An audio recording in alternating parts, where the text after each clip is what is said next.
이스라엘 백성이 이제 시내산으로 가서 모세가 이제 시내산 정상으로 올라갑니다. 하나님의 율법 십계명을 받기 위해서 올라가 있는데 이 내려오는 시간이 생각보다 그 사람들이 생각하기에는 너무 길었고 그래서 이스라엘 백성이 이제 자신들의 시간의 리밋이 벗어난 그 기간을 기다리지 못하고 아론을 독촉해서 우리가 하나님께 우리를 인도하는 하나님께 예배를 드릴 것이다. 그러니까 얼른 빨리 만들어라. 이렇게 해서 아론이 금송아지를 만들고 그리고 사람들은 그 금송아지를 앞에 들고 예배를 하고 마음껏 뛰어놀고 즐겁게 교제하는 나름대로의 자기들만의 성공적인 예배를 드리게 됩니다. 이것이 인간의 한계인 것 같습니다. 왜 하나님을 만들려고 그랬는데 우리를 애굽에서 인도해낸 하나님을 만들려고 했는데 그 많은 것 중에 금송아지가 나오냐라는 거죠. 만약에 여러분들이 어떤 사람이 제가 그림을 진짜 잘 그립니다. 그래서 제가 당신의 아버님의 얼굴을 그려드리고 싶습니다. 그리고 우리 아버지의 얼굴이라고 해서 돼지를 그려갖고 왔다고 한다면, 또는 내가 당신의 어머니 얼굴을 그리겠습니다. 그래서 당신의 어머니입니다 하고 닭을 그려갖고 왔다면 이거는 거의 뭐 살인이 일어날 만큼의 분노가 일어나지 않겠습니까? 우리가 소중하게 여기고 우리가 사랑하고 우리가 인격적인 관계를 맺은 귀한 사람들에게 그런 동물의 형상, 뭐 개, 돼지, 말, 뭐 이런 식으로 하지는 않죠. 그러니까 왜 지금 이스라엘 백성이 또는 이 세상에 이 소위 이제 신을 믿는다는 사람들이 왜 자신들의 신들을 그렇게 표현할 수밖에 없었을까? 왜 소여야만 됐고 또 팔이 막 많은 여자여야 되고 아니면 가슴이 막 주렁주렁 달린 그런 여자여야 되고 아니면 위는 사람 밑은 동물, 이런 식의 어떤 우리가 봐도 좀 혐오스럽고 좀 끔찍한 형체의 그런 형상들을 만들어 놓고 자신들의 신이다라고 이렇게 주장할 수밖에 없을까? 그 이유는 그들이 믿는 신과 그들은 그 어떤 인격적인 관계를 맺고 있지 않기 때문에 그렇습니다. 우리와 필요 없는 사람들을 돼지로도 표현하는 사람들이 있고, 이 사람 뭐 붕어처럼 생겼다, 뭐 그 사람 뭐 약간 좀 무슨 상이다, 이렇게 우리랑 전혀 관계없는 사람들에 대해서는 그렇게 동물 형상으로 이렇게 비춰갖고 비교를 하기도 합니다만, 그러나 내가 사랑하고 내가 아끼고 그리고 나와 함께하는 사람을 그렇게 비하적인 표현을 했을 때는 우리는 피가 끓어오르게 되는 것이죠. 그러니까 이 세상 사람들이 믿는 신들과 그들이 흔히 얘기하는 신도들이 어떠한 인격적인 관계를 가지고 있지 않기 때문에, 그래서 우리가 이야기하는 하나님의 사랑, 하나님의 말씀, 하나님이 나를 향하신 그 귀한 마음, 그리고 하나님과의 교제, 이런 것들이 전혀 없는 상태에서 오직 자신들이 바라는 염원만 있고 그리고 자신들이 누리기를 원하는 쾌락적인 것들만 충만한 그런 관계로는 결국 자신들이 생각하고 기대하는 그런 인간적인 형상이 나타날 수밖에 없다. 그래서 왜 소냐? 왜 송아지냐? 밭의 풍년을 상징하니까. 왜 가슴이 막 이렇게 주렁주렁 달린 여자여야 되냐? 아이를 많이 낳아야 되니까.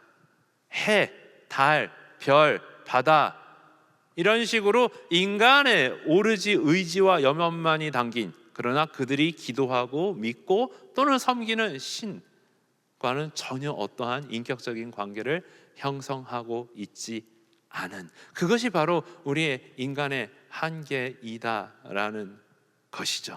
그러니까 지금 이스라엘 백성이 하고 있는 흔히 이야기하는 이제 우상숭배라는 이 말도 안 되는 예배가 하나님을 진짜 화나게 하고 또 모세를 화나게 하는 이유는 단순히 이들이 우상숭배를 했다라는 것, 즉 하나님을 형상화한 것도 문제지만 그 이전에 이들이 하나님에 대해서 생각하고 있는 그 생각 자체가 일반 세상 사람들이 믿는 신과 크게 다르지 않은 신처럼 하나님을 대했다라는 것, 그렇게 하나님을 믿고 있었다라는 것이 정말로 기가 막힌 노릇인 것이죠.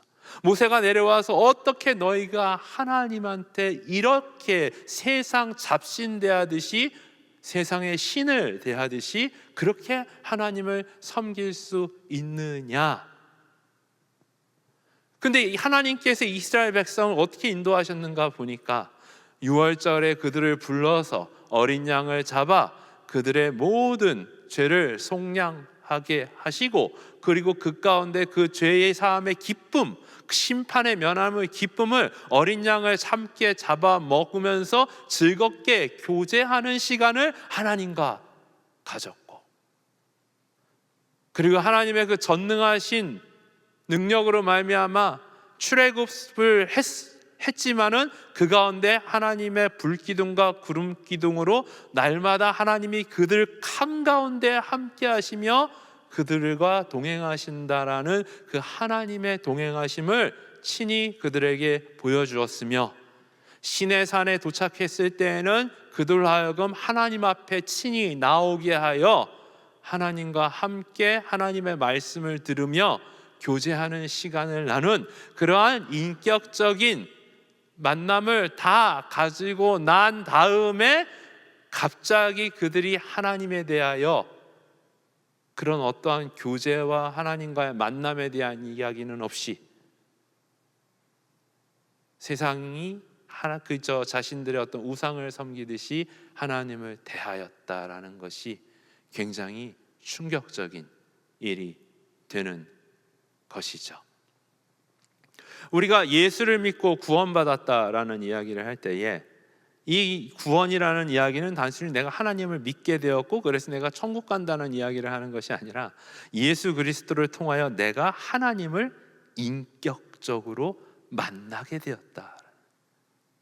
즉 그 하나님이, 보이지 않는 하나님이 예수 그리스도를 통하여 변화한 삶이 되고 보니 하나님이 나의 아버지가 되시고 내가 아버지의 아들이 되고 딸이 되는 그 진정한 인격적인 만남에 대한 이야기를 하는 것이 구원의 이야기인데, 근데 내가 하나님의 아들됨, 하나님의 딸이됨, 하나님이 나의 아버지가 됨이라 되는 그런 인격적인 관계에 대한 이야기는 없이 내가 원하는 것, 내가 바라는 것, 내가 이루어져야 되는 것, 또는 내가 섬기는 신이 나에게 원하는 것들에 대한 요구사항만 넘쳐나고, 그리고 그것을 이루기 위해서 내가 노력하고 헌신하고 희생하고, 그리고 내가 신한테 요청한 것들이 들어줬을 때, 기도가 응답되었을 때는 그것에 대한 적당한 보상을 나의 물질과 또는 나의 헌신으로 하는,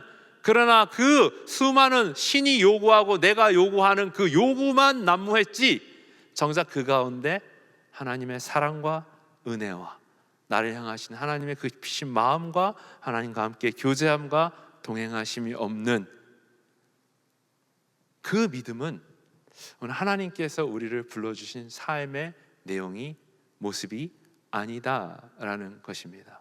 그런 의미에서 오늘도 우리가 이 자리에 교회에 와 있고 예배를 드리고 예배를 하고 또는 날마다 하나님의 뜻대로 살겠다라고 했을 때에 그 모든 우리의 행위의 중심은 다시 우리가 지금 출애굽기를 보면서 계속 관계에 대한 이야기를 할 수밖에 없는 것이, 내가 해야 되니까 하는 것이 아니라 내가 하나님의 구원받은 아들이고 딸이기 때문에, 그리고 하나님이 나의 아버지이시기 때문에 그 관계 가운데서 자연스럽게 할 수밖에 없는, 그리고 그것이 기쁨이 될 수밖에 없는 삶의 모습들이 우리 가운데 있는 것이 너무나도 중요하다라는 것입니다.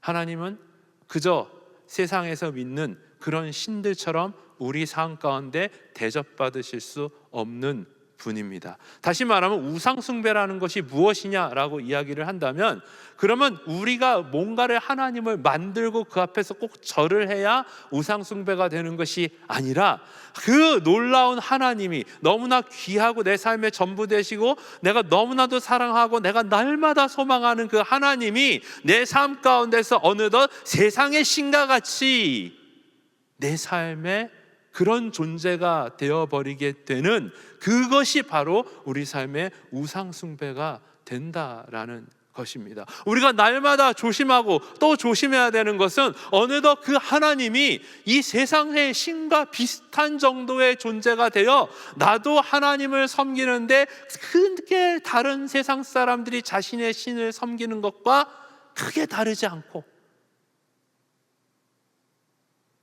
오히려 그보다 못한 삶을 살아가는 것들이 내 삶 가운데서 계속 방치가 되어지고 그렇게 내버려 놓아져도 그 삶에 대하여 전혀 반응하지 않고 그 삶에 대한 돌이킴도 없고 그 삶에 대한 그 어떠한 회복도 없는 삶, 그것이 바로 우상 숭배가 되는 것이겠죠. 오늘 우리 삶 가운데 하나님은 진정으로 우리 삶 가운데 어떤 분으로 계시는가? 그리고 그분이 진짜로 나에게 이런 분이시라면 그러면 나의 삶은 그 하나님이 내가 어떻게 고백하느냐에 따라서 내 삶이 그 하나님 앞에 반응하는 그 삶을 살 수밖에 없는 것이 바로 구원의 삶이다라는 것입니다. 오늘 우리가 살아가는 이 세상은 수많은 이 지금 이스라엘 백성이 하나님을 여기고 있는 모습을 당연하게 여기게 하는 메시지들로 가득 차 있습니다. 불교는 예수님과 부처가 동급이라고 이야기를 하고, 그래서 예수님이나 부처님이나 다 똑같은 이야기 하셨고 지금 두 분이서 천국에서 편안하게 티 한 잔 마시고 계실 것이다라고 이야기를 합니다. 다른 세상에서는 왜 꼭 하나님이어야 되냐? 하나님이나 부처님이나 힌두의 무하나 알라나 다 똑같은 신이고 너희가 너의 신을 알아서 잘 믿으면 그러면 그걸로 너희가 소위 믿는 천국에 가는 거고 복을 받는 거지 라고 하며 하나님을 여전히 세상의 다른 신들과 똑같은 크게 다르지 않은 존재로 계속 만드는 작업들을 하고 있는 이 세상 가운데서 어느덧 우리도 하나님을 믿는다고 하면서 이름만 하나님일 뿐이지 하나님을 믿는 것과 부처님을 믿는 것이 뭐가 그렇게 다르고 하나님을 믿는 것과 다른 세상 다른 신을 믿는 것이 뭐가 그렇게 크게 다른지 내 삶 가운데 전혀 그 구별됨이 없는 삶이 보여질 수밖에 없는 삶을 보면서도 그 삶에 대해서 반응하지 않고 그 삶에 대해서 자꾸 회복하려고 하지 않고 그 삶에 대해서 다시 일어나려고 하지 않고 그 하나님, 내가 믿은 하나님을 그냥 그런 존재의 하나님처럼 내 삶 가운데 여겨지게 하는 그 자체가 바로 우상숭배라는 것이죠. 그리고 그 부분에 대해서 모세가 굉장히 분노하고 있는 것입니다. 오늘 이 말씀에 보면 두 번째로 우리가 살펴볼 것은 모세가 이제 아론에게 이제 크게 꾸짖는 거죠. 어떻게 당신이 이렇게 할 수 있느냐 라고 했을 때에 아론이 이렇게 대답을 합니다. 이 백성이 얼마나 악한 줄 아시지 않습니까? 이 백성이 보통 인간들이 아닙니다. 인간들이 이 성화, 이 사람들의 그 극성 어떻게 하란 말이에요?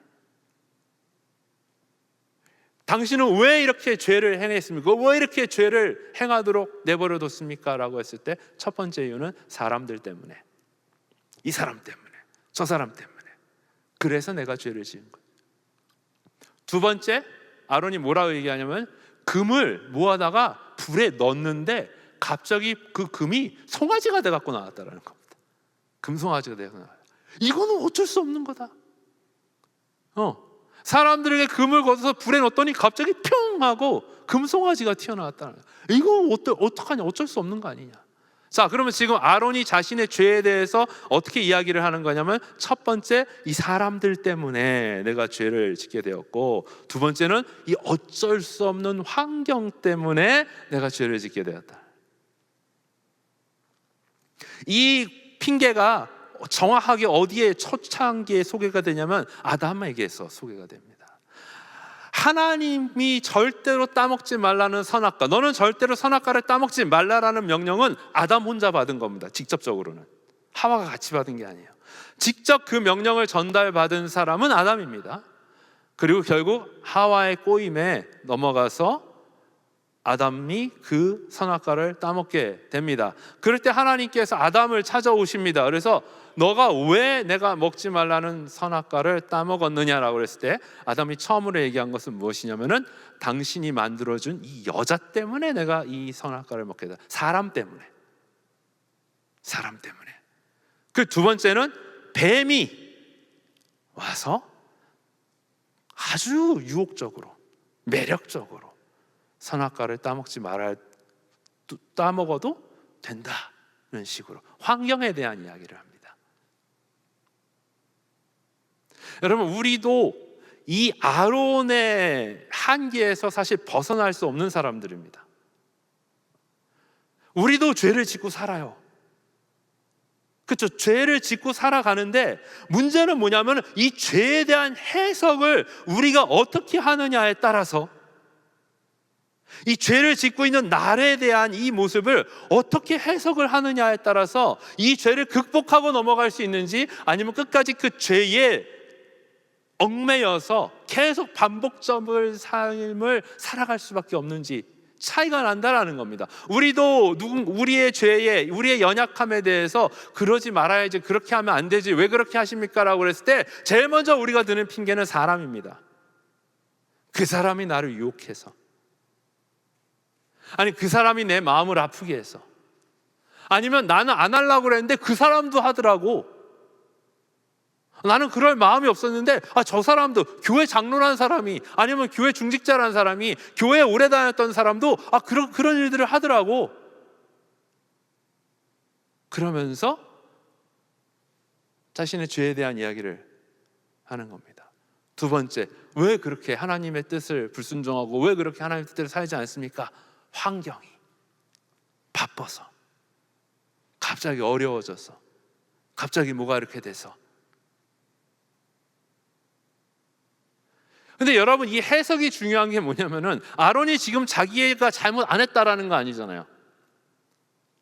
그래서 아론이 분명히 잘못을 했죠. 근데 자신의 잘못은 있지만, 그러나 사람 탓과 환경 탓을 하니까 자기의 죄가 어떻게 됩니까?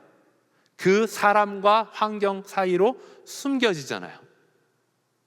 사람이 더 커 보이고 환경이 더 커 보이고 자신이 지은 죄는 어쩔 수 없는 거고, 우리 인생의 삶에 대한 모든 잘못된, 하나님의 뜻대로 살지 못하는 해석들을 그런 식으로 하기 시작하면은,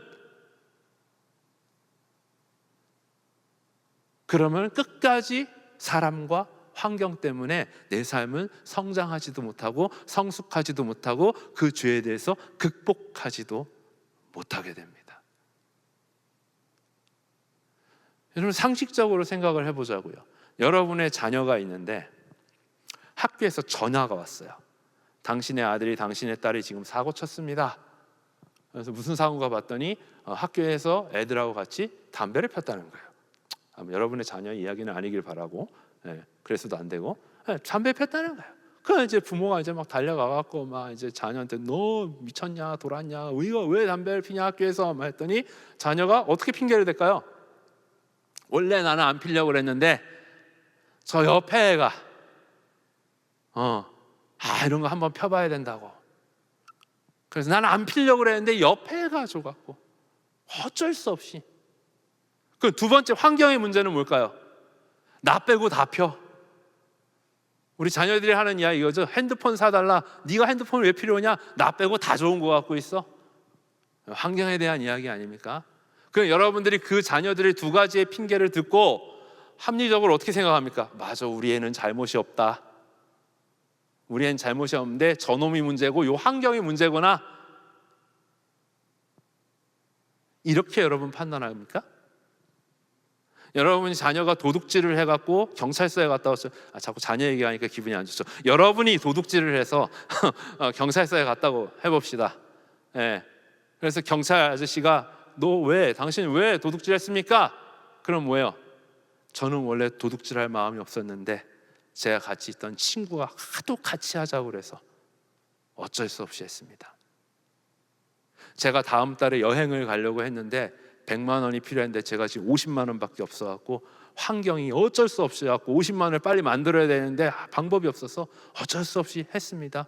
그러면 그걸 듣고 있는 경찰 아저씨는 그래도 하지만 이해하는 척하지만 그러나 결국 여러분이 도둑질을 했으면 도둑질에 대한 죄값을 받는 거지 죄값이 없어지는 건 아니지 않습니까? 너무 상식적인 거 아닌가요?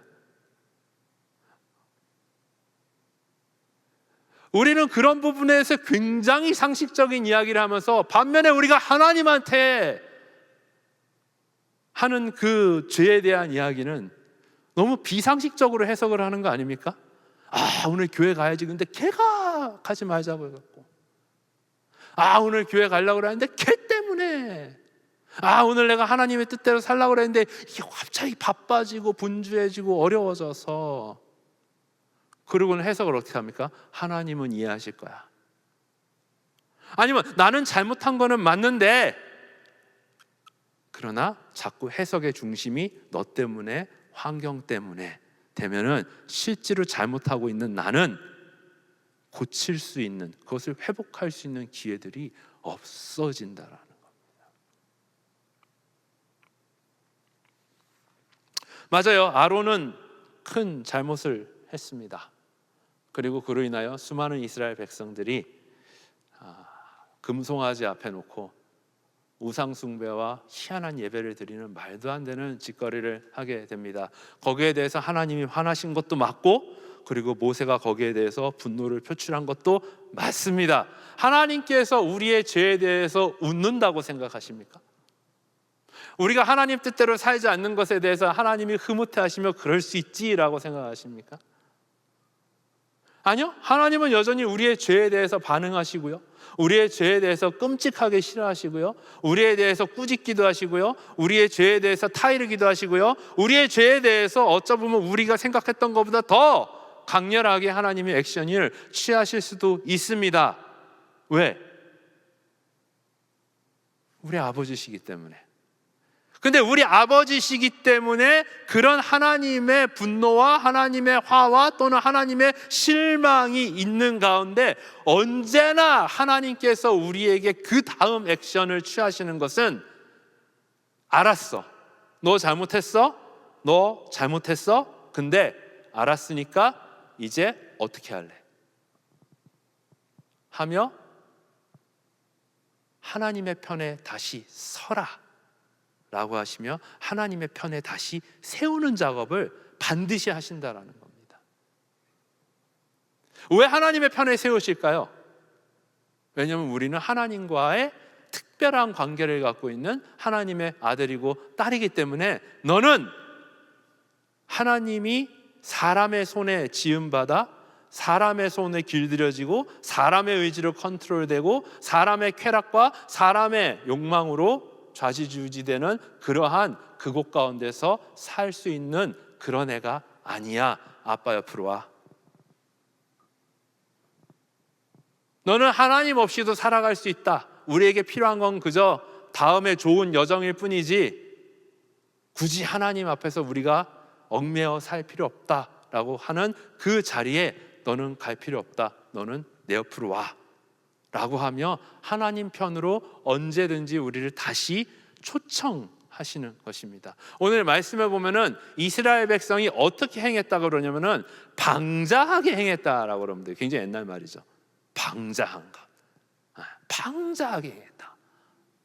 다시 말하면 지금 그 무리 가운데 어떤 사람들이 있냐면은 다 그랬다라는 이야기가 아니고 그 공동체 가운데 하나님의 진노하심과 하나님의 실망하심과 자신들이 잘못했다라는 것이 깨달아지는 그 순간에도 여전히 자신의 행위를 고칠 마음이 없고 하나님을 인정할 마음이 없이 그 모세의 화냄 앞에서 비웃듯 킥킥거리듯 그리고 그 삶에 에이 뭐라고 떠드냐 라고 하며 태도를 고치지 않은 방자한 무리들이 그 사이에 있었다라는 것입니다.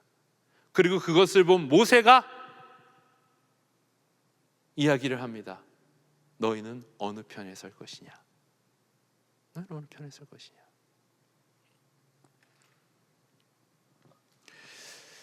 여러분, 우리도 아론에서 크게 벗어나지 못하는 사람들이죠. 우리도 죄를 짓습니다. 그런데 우리가 죄를 지을 때에 놀라운 일이 뭡니까? 우리가 진짜 하나님의 구원받은 하나님의 백성이라고 한다면, 우리가 월요일 날 죄를 지었으면 그러면 어떤 일이 일어나죠? 그것이 화요일 날 회복되는 능력이 일어나죠. 만약에 우리가 날마다 예배를 드리는 사람이라면, 우리가 날마다 하나님께 기도하고 날마다 하나님의 말씀을 묵상하고 날마다 하나님 앞에 서는 사람들이라면, 월요일에 지은 죄는 월요일 밤이든지 아니면 화요일이든지 그때 다시 회복되는 놀라운 일들이 일어납니다. 그런데 우리가 밖에 나가서 직장 생활하고 사회생활 하다 보면 그러한 가장 우리가 하나님 앞에 드려야 되는 매일의 예배들이, 기도들이 무너지는 경우가 많습니다. 그럼 이제 월요일 날 죄를 지었는데 화요일 날 회복을 못하면 이제 수요일 날, 목요일 날, 금요일 날 가다가 이제 그 한 주를 다 날려버리는 거죠. 그러면서 계속 회복이 안 돼 있으니까 그러한 하나님 앞에 올바르지 못한 모습들은 내 삶 가운데 그냥 쭉 있는 거죠. 그럴 때 하나님께서 우리에게 어떻게 하실까요? 회복하지 못하는 우리, 어찌 보면 회복할 마음이 없는 우리, 월요일 날 지은 죄를 화요일도 짓고 수요일도 짓고 쭉 가서 토요일까지 짓고 있는 우리, 여러분 같으면 어떻게 하시겠습니까? 저 같으면은, 요새 같은 저의 심정이라면 그래 6일을 망쳤어? 그럼 넌 6일치의 샐러리는 없는 거야. 그리고 그냥 아예 그냥 다 교회 안 오고 놀러 갔어? 그럼 너는 교통사고 당하는 거야. 이런 식 너무 심플하지 않습니까? 하나님 잘 믿게 하기 방법. 근데 우리 하나님께서는 그 6일 동안에 실패한 것들을 기뻐하시지도 않고 그것들에 대해서 흐뭇해하시지도 않을 뿐더러, 하나님의 자녀가 그렇게 하나님의 자녀답지 않게 살아가는 그 모습들을 보면서 그 부분에 대해서 실망하시지만 여전히 하나님께서 우리에게 무엇을 요청하시냐면은, 주일 내 편에 서라라는 그 가장 기본이 바로 주일 예배입니다. 그것이 우리에게는 어떻게 보면 의무고, 그것이 어떻게 보면 우리에게는 벌든과 같이 매일같이 주일 성수에 대한 이야기를, 왜 꼭 우리가 주일날 열심히 교회를 나가야 되고 예배를 지켜야 되느냐? 그러나 하나님의 입장에서는 그것은 우리에게 가장 최소한이면서 기본적인 하나님의 편에 설 수 있는 기회를 우리에게 초청하시는 것입니다. 그리고 일주일에 한 번, 정말 일주일에 한 번이면 될까라는 생각이 들 정도로 말도 안 되는 것이지만, 그러나 우리가 주일날 하나님 앞에 나와 예배하며 다시 우리가 회복하고 다시 우리가 깨닫고 다시 우리가 하나님의 말씀 앞에 돌아가면, 그 최소한의 하나님 편에 서는 그 하루가 우리로 하여금 월요일의 예배를 다시 회복하게 하는 겁니다. 화요일의 예배를 회복하게 하는 것이고,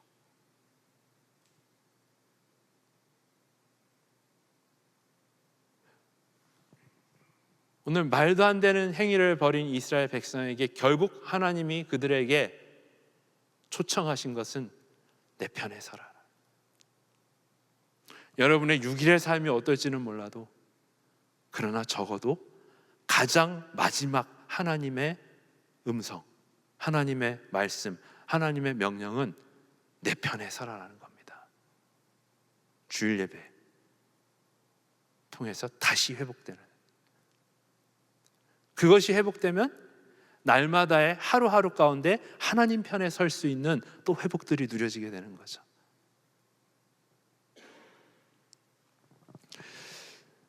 여러분은 하나님과 어떤 관계를 갖고 살아가십니까?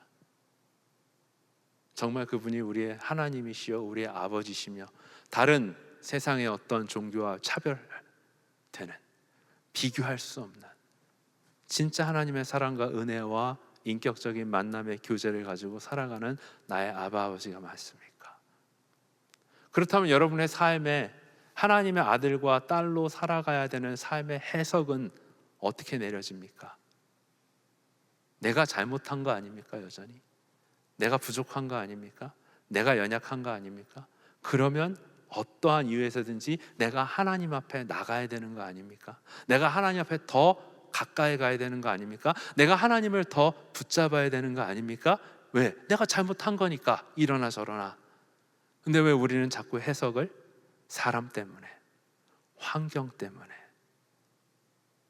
그러면서 하나님 앞에 나아가는 것을 내 삶 가운데서 아예 놓아버리는 삶을 사는 것, 그것이 가장 무서운 삶이 아니냐라는 것입니다. 근데 그럼에도 불구하고 하나님께서 우리에게 여전히 초청하시는 것은 내 편에 서라라는 기회를 우리에게 날마다 허락하신다라는 겁니다. 내 편에 서라. 그리고 다시 하나님의 아들로서, 하나님의 딸로서, 그리고 내가 너의 아버지로서 다시 시작하자라는 이 거룩한 초청 앞에 여러분들은 어떻게 하겠습니까?